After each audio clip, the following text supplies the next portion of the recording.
be holy. Therefore, with minds that are alert and fully sober, set your hope on the grace to be brought to you when Jesus Christ is revealed at his coming.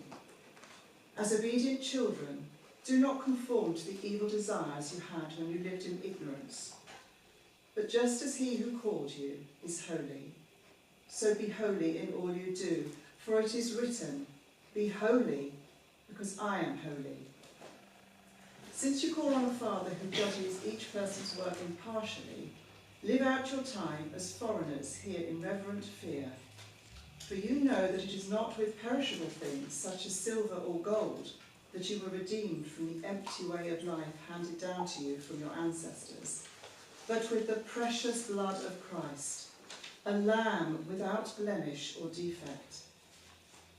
He was chosen before the creation of the world, but was revealed in these last times for your sake.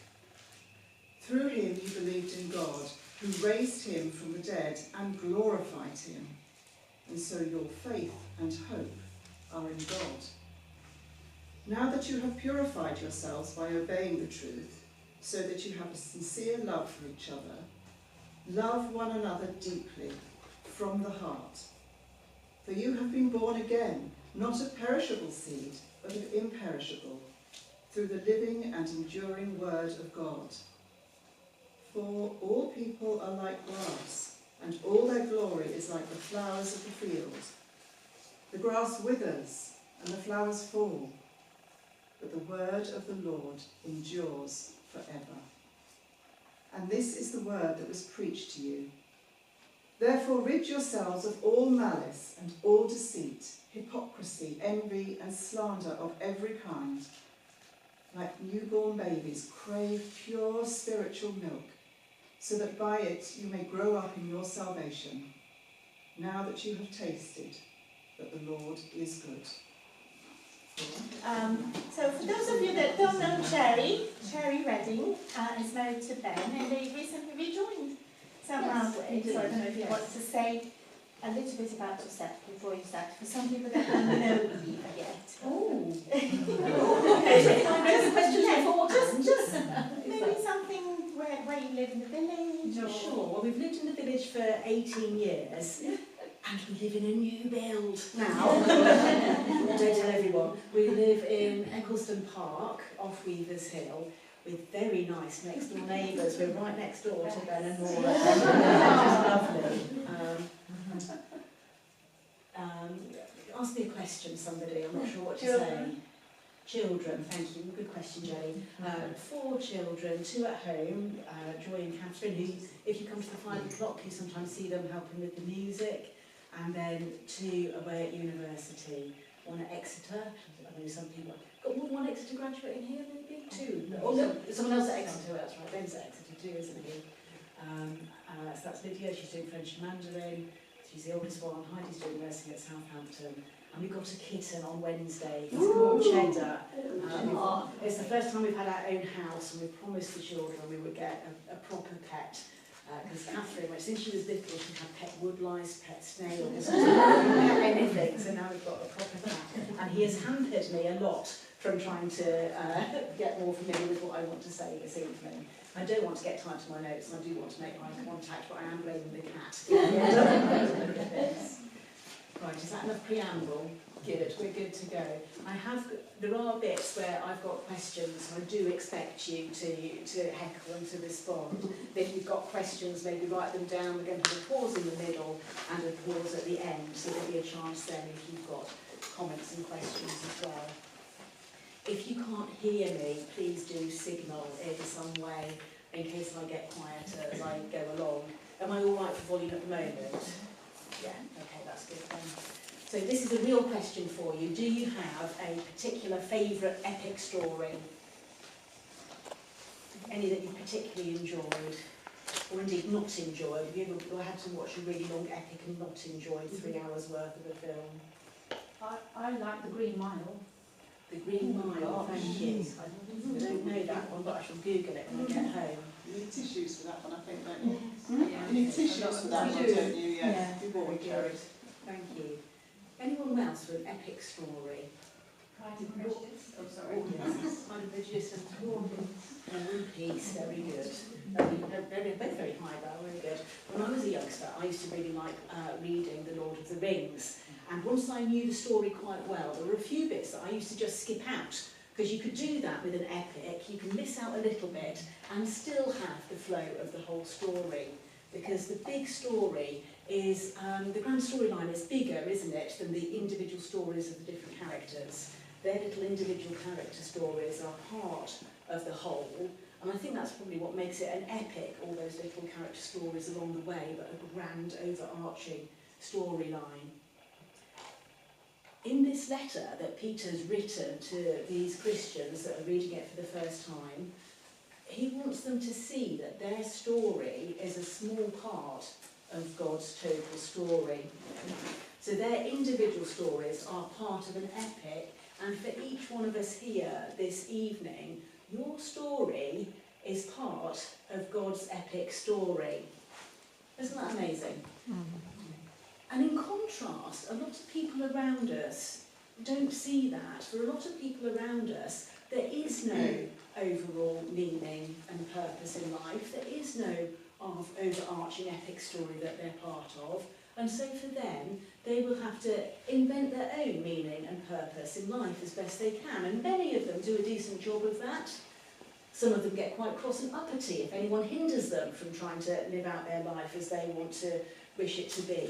But either way, making a decent hand of it or getting cross about it, it's very far short of what God has revealed the story of the whole world to be. So this evening what we're going to do is think about how to hold on to that bigger story, God's great big epic that we're all part of.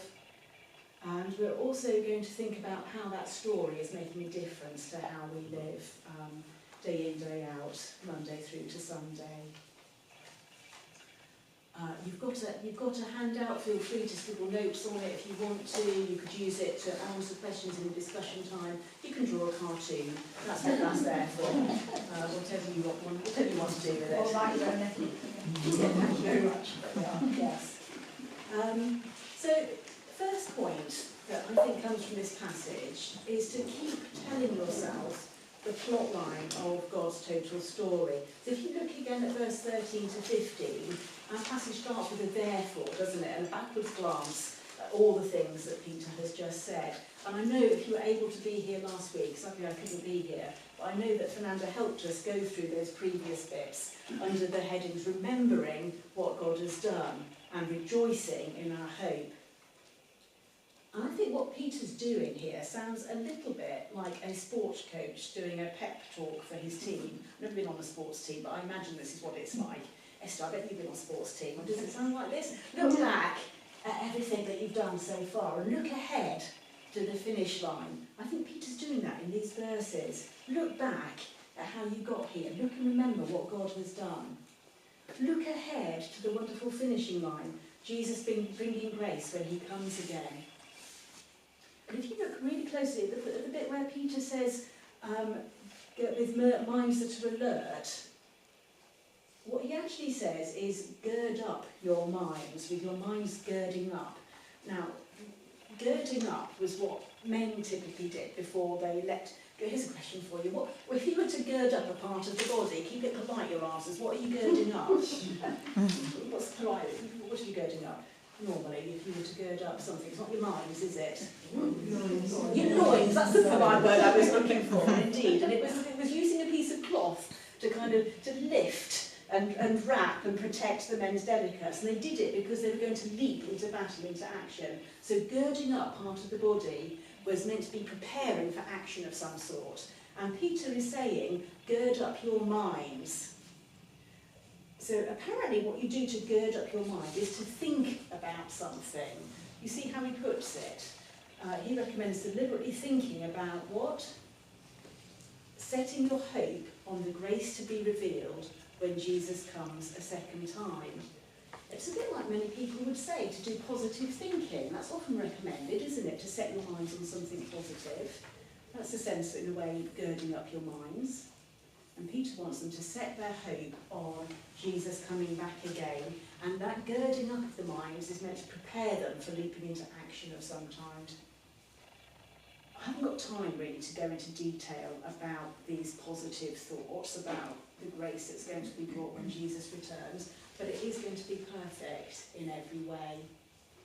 Because one day we're going to be strong and healthy forever. Do you think about that sometimes? We're going to be strong and healthy forever when Jesus comes back. We're going to have purposeful, harmonious work to do. It won't be frustrating. There won't be any suffering, there won't be any tears, there won't be any death. That's our hope that we've got when Jesus comes back. That's the positive thoughts that Peter wants us to set our minds on, to gird our minds up thinking that that's what lies ahead, and then he wants us to leap into some kind of action. Now, Peter does refer, of course, to the trials that these Christians have been facing earlier on in the letter, but at this point he's saying to them, keep on telling yourself the plot line of God's total story. And we need to do the same. We need to keep on telling ourselves the plot line of God's story, to let it sink in more and more, because it's very different from how people around us are living. And as we do that, as we increasingly see that our lives are just part of God's epic story, then we live differently, and we can encourage each other to do that too. Now, I wanted to show you, I think it's a really memorable way of seeing how our lives are part of God's story. I brought a kid's book with me. And I'm doing this because I want you to go away, and if you just remembered one thing, I'd want you to go, oh yes, the big point was about seeing the stories of our lives as part of God's big story. So I'm not going to read the whole of this book, but I'm going to read a bit of it, and I think there's some pictures up on the screen of some of it. I won't read all the words, I will try and skim a bit. It's about a little girl called Esther, who lives all alone in a dark, windy city. I should explain it's an allegory that will become clear. This poor Esther lives alone in a dark and windy city where all the people are sad, and they were sad because there was a bad emperor. The bad emperor had ordered his army to stamp on all the flowers, burn all the crops, chop down all the fruit trees, and the city was wild now with thorns and thistles. There wasn't much good for anything to eat, they had to beg for food, and they were given pickled eggs and tins of cabbage soup. Yeah. And what's worse, there wasn't enough. People were hungry, the streets were dangerous, and if someone saw you with a tin of cabbage soup, they'd stop you, they'd take it, and they'd run off with your lunch. So it was very miserable. It was a dark and windy city until one sunny day, a brand new king arrived. He was a brave king who had fought to set the city free. People said you could still see the scars on his hands where he was wounded in the battle. He was a great king. And because he loved the people, he wanted to enjoy all sorts of good things: apple pie, apricot crumble, blackberry tarts, blueberry muffins, mangoes and melons, peaches and pears, lots of plums. But most of all, he wanted everyone in the city to grow strawberries, to make jam on hot buttered toast, to share with a friend. And that meant they were going to have to do some gardening. So the king sent his messengers out onto the street to call the people of the city to serve the new king as his royal gardeners, and I'm afraid some people didn't like the sound of that. Royal gardeners, they muttered, thought he'd come to set us free, and now he's talking about us making us work in his garden. But Esther thought it would be great. She wanted to grow strawberries for jam on hot buttered toast to share with a friend. And so she set to work, and it didn't go very easily. Esther felt very small. She started to cry because she wanted to grow strawberries for jam to have on hot buttered toast to share with a friend, but she wasn't big or strong enough to do it. But a friend of hers called Sam, who is a royal gardener, says, well, you just need to ask one of the royal gardeners and the king will send someone to help you. So she writes a letter to the king saying, thank you for coming to set us free. I do want to grow strawberries for jam on hot buttered toast to share with a friend. Can I be a royal gardener? And the next day, someone turns up to help. He says, I've come from the king, he's sent me to help you do the gardening. I don't know what to do, said Esther. Exactly, said the king's helper. That's why the king has asked me to give you this book. It lays out all his plans. But even if I knew what to do, I'm not big enough and strong enough to do it, said Esther. Exactly, said the king's helper. That's why the king has sent me to help you. And so she gets to work, and this time everything happens because she's got the king's helper helping her. And the garden started to grow, and they carry on. It goes quite well, as you can see on that page. Sometimes it was slow, sometimes there wasn't much fruit, and they just keep going. And day by day, bud by bud, leaf by leaf, all across the city, the gardens grew and grew. And in particular, the people who used to steal soup grew strawberries for jam on hot buttered toast, which they shared with friends. They really did, and all because the king had set them free to be his royal gardeners. Did you see how God's big story is retold there? I love this story. It's saying the world is not how it should be. People are eating cabbage soup for lunch and stealing each other's cabbage soup. That's not right. People are suffering. But there is a redeemer. There is a good king who has fought the battle. He's got scars on his hands, but he's rescuing the world. And there is going to be a new world filled with plenty, with happiness, where people are growing strawberries to have on buttered toast to share with a friend. And meantime, there is work to be done. With assistance, people are becoming the king's gardeners.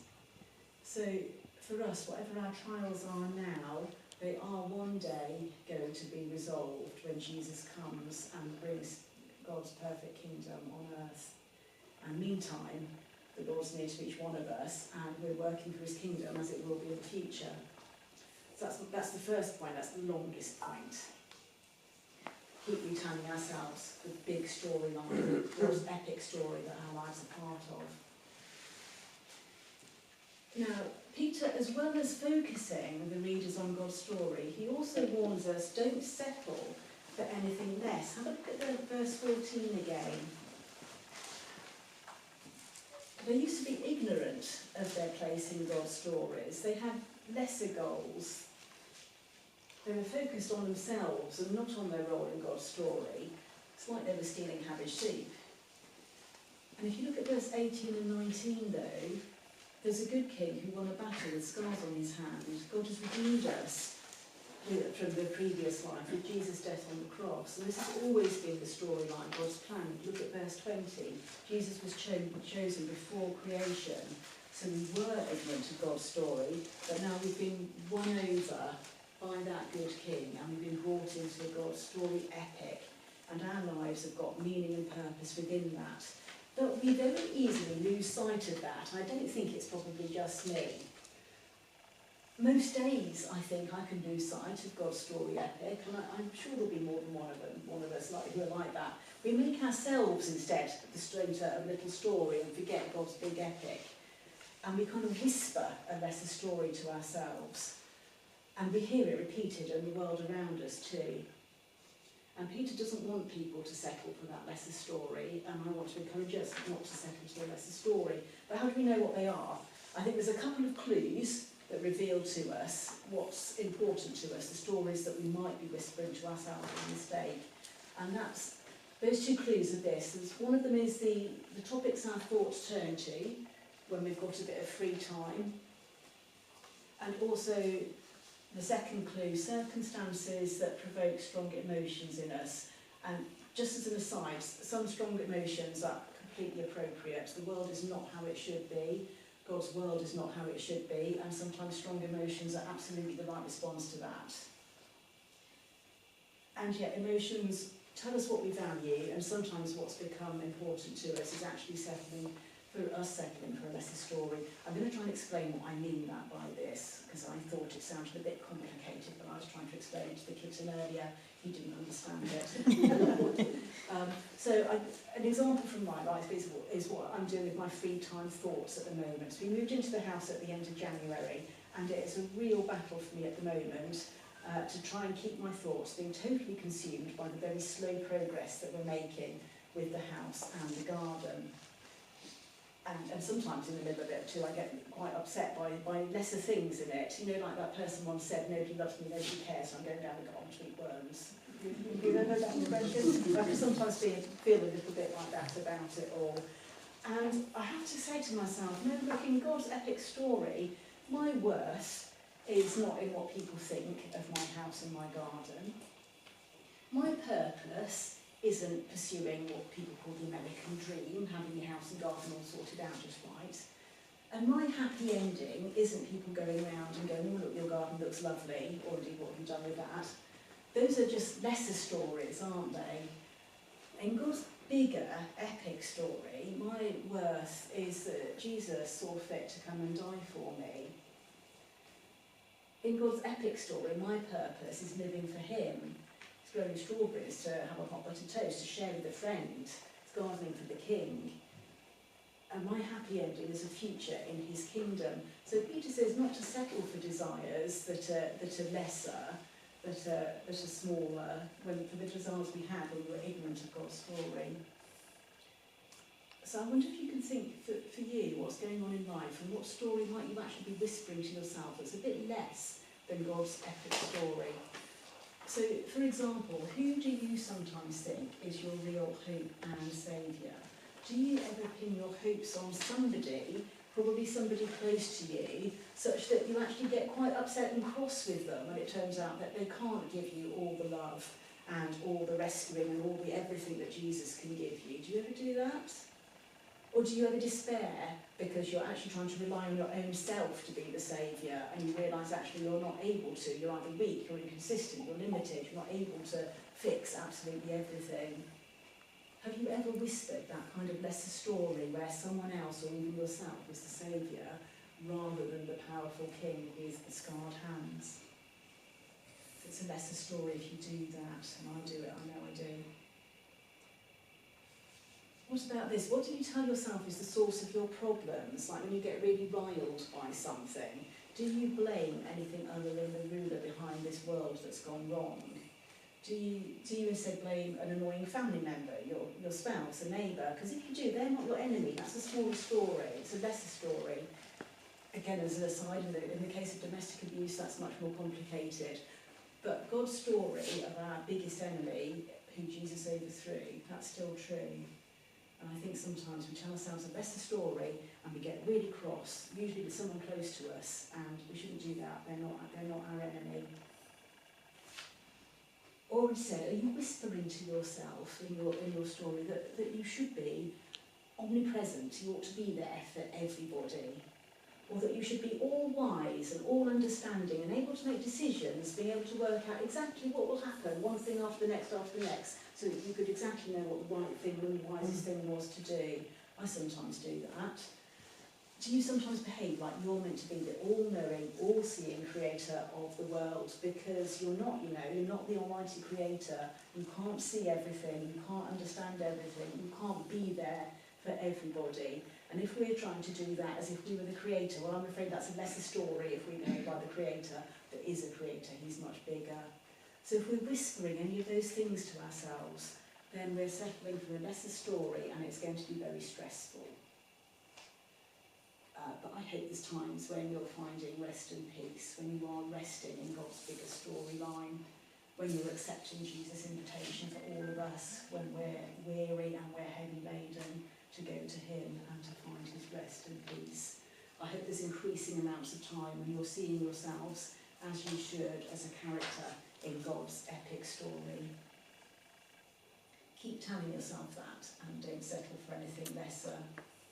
I'm trying not to settle for anything lesser. I'm trying not to settle for a lesser story that goes, she made a garden and she felt pleased with herself when it went well and cross with her husband when he didn't, because that is definitely a lesser story. I'm trying to think of my garden a bit more like the story with Esther making strawberry jam as a place where I could share God's good creation with friends. So it's going to be over to you in a second. I wonder what your thoughts turn to when you have free time. Probably not a garden for everybody, something else. And in those thoughts, do you see yourself as a character in God's story somehow? So on the first page, there's a couple of boxes. I suggest you turn to a couple of other people. Pick which questions you fancy looking at, and over to you for a few minutes.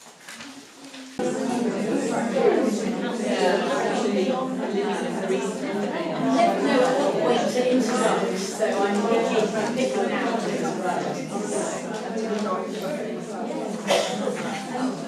Before you go home, I would love to hear some of the things that you've spoken about in the groups. If you feel like coming and saying, hey, we thought of this, or we shared that with each other, it'd be a real privilege to hear about it.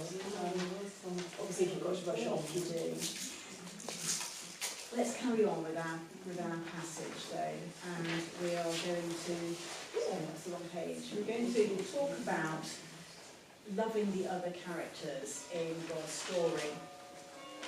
Because when we remember that each one of us here is a character in God's story, then it's only natural to realise that every other person is just as important as us. We're not the centre of the universe, we're just characters in God's epic story.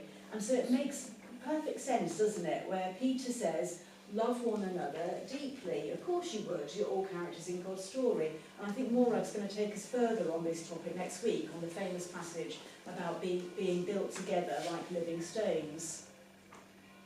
And when we are keeping on telling ourselves God's story, loving other people becomes not just something that we ought to do, something that we could maybe squeeze into our stories as a nice embellishment that makes us look good or something like that. It's actually fundamental to who we are in God's epic story, isn't it? It's absolutely fitting to the story in which we believe that we are God's people, we've been redeemed to belong to Him, and ultimately to be living in harmony with each other, baking strawberry jam, to have on buttered toast, to share with a friend. Of course we should be loving each other. That's the story that we're part of. It's what we're praying for when we pray, your kingdom come, your will be done on earth like it is in heaven. That's what we're praying for, God's kingdom on earth, us living in harmony with each other, loving each other deeply in God's presence. It's absolutely fitting. It's not an interruption to our lives to love other people. It's what our lives are actually about now. Of course, there's going to have to be boundaries. We don't want burnout. But make sure you're telling yourself the right story and you're loving the other characters in God's story. I do wonder, though, that maybe the place where we tend to forget God's total story, I wonder if this maybe explains why it is that the people we get most uppity with, most cross with, that we don't treat like we ought to and don't love like the other characters in God's story. Is it just me, or is it the people at home that you do that with? It is, isn't it? And I think that's because at home is the place where we're most likely to be trying to live out our story, our lesser story, rather than remembering our place in God's big story. I think that might be what goes on there. So this week, when other people feel like they're being hard work or they're holding you up from getting on with your plans, let's pray that God's going to just bring us up short and say, hey, remember, they are characters in my story too. You love them the same way as I love them. Let's try and remember the story, love other characters. To not think our story is the main one and forget the others are in God's epic too. So how are we going to do that, apart from not getting uppity with people at home? I mustn't, because I know Morag would hear me in the garden. It's brilliant. It's going to be so much more polite to Ben. I've said I really appreciate the way you're taking time to do the patio barefoot. I'm not sure I would have done it if I hadn't known there were people next door. And it makes me think, well, remember, God's there too. He sees how I treat them, whether Morag's in the garden or not, doesn't he? I think everything's brilliant next door. I'm sure that all sounds marvellous. I can hear loads of people in your garden enjoying strawberry jam on toast or whatever you're eating. It's brilliant. It's lovely to hear. And it's what we'll all be doing one day forever. I've lost where I am by ad-libbing. Oh yeah, I was going to say, how do we do this practically? How do we love other people? I think one of the first steps is to move towards other people. And it's great if you can be the person that moves towards somebody else. It's the first step in loving somebody else, isn't it? And it's good to actually deliberately increase our skills in doing that. I think sometimes we feel a bit like it should come naturally, but actually it's good to deliberately skill up in how do you talk to other people, how do you move towards them, how do you show love in that way. So again, it's only time to sort of skim the surface at a practical level, but one thing is to connect in conversation and to ask really good questions. So you might start with, how's your week been? But then you can ask a question that gives people a chance to connect if they want to. You can ask something like, what effect has that thing had on you? Or you can just invite the person, tell me more about that. Because it's lovely, isn't it, to be given a chance to talk to somebody. And as they tell you, if they want to, how their week has been, what effect things have had on them, tell them more about that. It's good to listen actively, which is trying to reflect back what you think the other person said, maybe in slightly different words. If I'm hearing you right, it seems like you felt like this. You might try and express what the other person was saying was going on beneath the surface and say, am I getting that right? They'll put you right if you got it wrong about how they were feeling, what effect it was having. And it's really lovely, isn't it, when someone does that for you, when someone really sees you and really hears you. So that's one way we can love each other. There's a couple of really helpful books that I've forgotten to bring along with me by Ed Welch. One's called Caring for One Another, and the other one is called Side by Side. I would really recommend them as simple but very, they're easy to read but very practical. He's a counsellor, he works for CCEF, which is a bit like the organisation that Helen Thorne works for. I'd recommend those if you want to go, I want to just learn a little bit more about how I can move closer to somebody and offer for them to Can you say see that. those titles again? Yes, Side by Side and Caring for One Another by Ed Welch, W-E-L-C-H.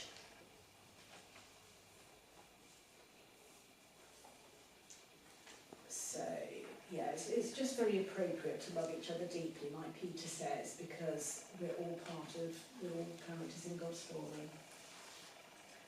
And then my last point is to develop your own character in God's story. I want to start with a true story from last year, and a conversation.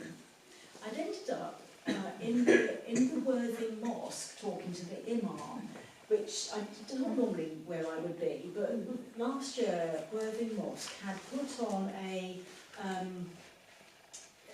a presentation, a display, an open event, and they were doing a presentation all about Jesus, and they had deliberately asked all the local churches, they'd asked the ministers, did they want to send people along, maybe people from their church if they wanted to advertise it, to come and see this presentation about what they thought of Jesus, who they thought he was. And I'd seen, I was running a website for the church that Ben was leading at the time, so the invitation had come on my desk, and I thought, I can't not go when they're telling people, they've got a presentation about who Jesus is. They're obviously trying to convert people to Islam, but they've got all this information about Jesus. It's not going to be a real picture of who Jesus is. And yet, what if there's somebody there who really does want to know who Jesus is? And wouldn't it be sad if there was nobody to say this? And I saw some other Christians that I knew that had gone with the same reason, I'm sure, to try and say, well, look, this God that you don't know, Jesus that you don't know, this is who he is. And you can imagine there was a lot of, to start with, there wasn't much actual connecting with the Imam. There was a lot of but this, but that, but that. But eventually we managed to have a proper conversation and connect with him. And he got this question. He said, but how are you ever going to get people to stop sinning if you go and tell them that their sins have been forgiven already? And for him, that was a real sticking point. It was going, you'll never get them to stop sinning if you go telling them that someone's forgiven their sins already. And and then he said, oh, that's right. And he explained what they do in Islam. He said, for us, we give people laws, and then more laws, because they still keep finding a way of breaking the laws, so we give them more and more to try and stop them breaking the laws. That's what we do. And so I was trying to answer, because it was a genuine question, and I was trying to answer, going, it's along the lines of seeing what God's whole story is. That's our motivation for living in a holy way, not breaking laws.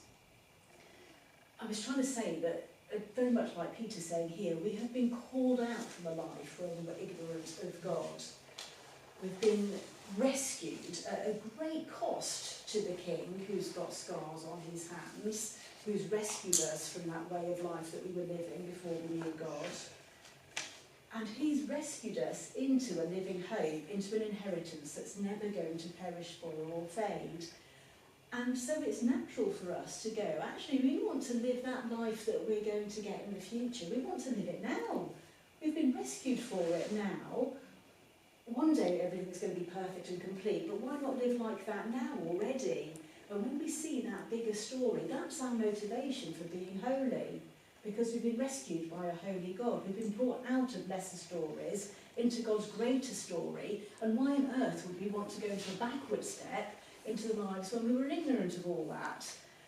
So we do actually want to develop our characters in God's story. We want to be the people that God has called us to be. I don't think I did a very good job of it with the Imam, but I think that's the answer, isn't it? It's as we see God's epic story and our place in that, of course we want to live like we will be in the future, made perfect, made complete. Sometimes I watch on BBC iPlayer, there's a programme called Pilgrimage, and that struck me as well. There's one episode when there's a lovely lady, I haven't watched it enough to know the names of any of them, but she's really nice, and she was reduced to tears because she wanted to have some sense of meaning in her life. She wanted to have faith. She wanted to have a greater story to be part of. So for you, living as a Christian, you know, every part of your day, every part of your life is part of God's story. Every tear, every prayer, every time you're interacting with somebody else, every time you pour out your heart to God and tell him what's hard, what your longings are, every time you do that, you're playing your part as a character in the greatest story ever told. We want to develop our characters in God's story and pour out our hearts to him more, talk to him more, walk with him day by day more. We want to develop our characters in God's story. You remember Esther in the children's book, learning to be a gardener? I think that's a bit like chapter 2, verse 2, where Peter's saying to them, crave spiritual milk, grow up. And I wonder what things you can think of that you've done, maybe in the past, where you've wanted to skill up as a king's gardener, if you like, where you wanted to grow as Jesus' disciple. Can you think of things that you did when you were really wanting to grow as Jesus' disciple? It might be something you're doing now, going, I want to grow, I want to develop my character in God's story. I hope that there might be someone who goes, yeah, actually, I'm going to gird up my mind, like Peter says, ready to take action, especially if you think, well, I've been coasting along, I do actually now want to develop my character in God's story. I want to set my mind on the hope that Jesus is coming back, making us strong and healthy forever, and I want to live more in the light of that. And if you're doing that already, do keep on pressing on, be encouraged to keep on living for that King. If you're wanting to do something, to press on more, develop your character in a particular way, I'm going to suggest asking Fernanda, which is the easiest thing for me to do, or buy a book to study, or ask Mark for ideas. I want to wrap up there in a minute so that you can discuss again and maybe pray for each other and conclude with what I've been saying, what I think Peter's saying in the passage today. I think you're all going to go away and remember, I hope, that as Christians we see our lives as part of God's total epic story. It's the greatest story. But to do that, we're going to have to keep on girding up our minds. We're going to have to resist the average belief that's all around us, a lesser story that says there's no overall meaning, you just have to make it up for yourself, find your own purpose. We're going to have to keep on telling ourselves God's story so it becomes more and more part of who we are. And the more we do that, the more we see ourselves as characters in God's story, the more we're going to throw ourselves into God's arms for help and for strength, for comfort, for guidance. The more we see ourselves as characters in God's story, the more we're going to keep on thinking deliberately about ways we can serve God. The more we see ourselves as characters in God's story, the more we're going to love the other characters in God's story as well, seeing them not as an interruption to our plans, but as fellow servants of God. And the more we're going to be keeping our eyes on Jesus, with him on the throne and not on us. So I'd like to give you another chance to either look at the questions on the back of your sheet, or perhaps say to people, like, there's this one thing I want to remember, or you can say to each other, there's one thing actually I would like to pray. Will you pray for me? You could do that in your small groups. Over to you. It would be lovely to give people a chance to share something that you thought of as you were chatting. Don't limit yourself to these questions. You might well have gone off the topic, but in your little groups, if you're happy to share something that you said that you thought of, might be an answer to one of the questions, might be a question that you've got. If I can speak and I can think of something sensible to say, I will do. If I can't, I will nominate a friend at the back. So if you've got anything where you can speak, please do so and help me out, because I'm about to start coughing again. I'd just like to say that I think sometimes life takes a turn that you didn't expect. And yes, we have this overarching God story, epic story, but you didn't expect to be quite there at this point in time. And somehow that's because our expectations are, we have expectations, don't we, of life, that our children will grow up healthy, they'll go off and have a nice retirement, and things don't work out the same. And it's when those things, you come up against a brick wall like that you go, okay, God, what is it you want me to do here? What is it I'm supposed to be doing as a Christian? In that lesser story. And how would you answer yourself, Barbara?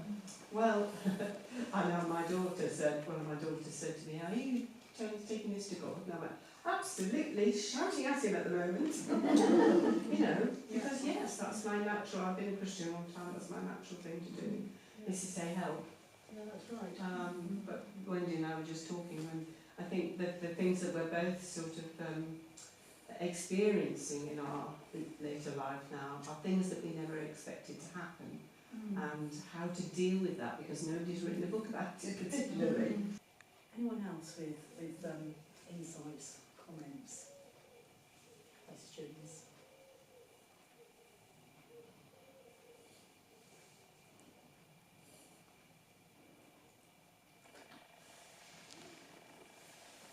Fernanda said, give people 5 minutes, they'll need to have a think whether they want to say anything.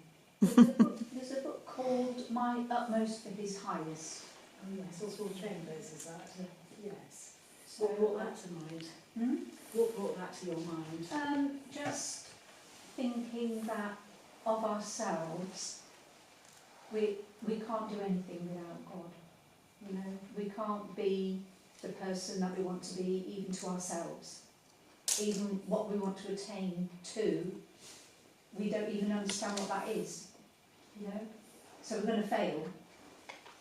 And he wants us to be like him, be like your Father. And he wants to dwell in us by the power of his Holy Spirit. And he wants us to emulate his character, his characteristics, and his fruit. Love, joy, peace, patience, goodness, kindness, the 9 of them. And without him we can do nothing. So we're completely and utterly reliant on him in our walk, and regardless of what we think of ourselves, he still wants to be in the forefront of our minds and grow in our hearts. And it says, be ye transformed by the renewing of your minds. So it's his work, but he wants us to come up towards him, to meet him where he is, in our utmost desire to follow him. And it's his highest for us. He wants us to come up. And we can even pray that, can't we, when we think, I know I ought to want this more. Yes. And yet I'm not even wanting that as much as I should. We can pray, Lord, I can't, even my desire for you is not what it should be. Please give me that desire. Yeah. Like you say, it's all absolutely his work in It's us. his work. Yeah, and that's what we're living for. That's what he's walked us for. And his love is great. He's greater than what we even imagine. Absolutely. Yeah, if you were Sunday evening, that's what we were hearing. His immeasurably great love for us that we can't even grasp. We can't grasp the great story that we've been brought into part of, but it's going to be absolutely wonderful when Jesus brings that grace to us. And he wants us to be complete. We're complete in him. Yeah. Thank you. It's very edifying to hear. You've really got all tingly. That's his word, you see. Yeah, indeed.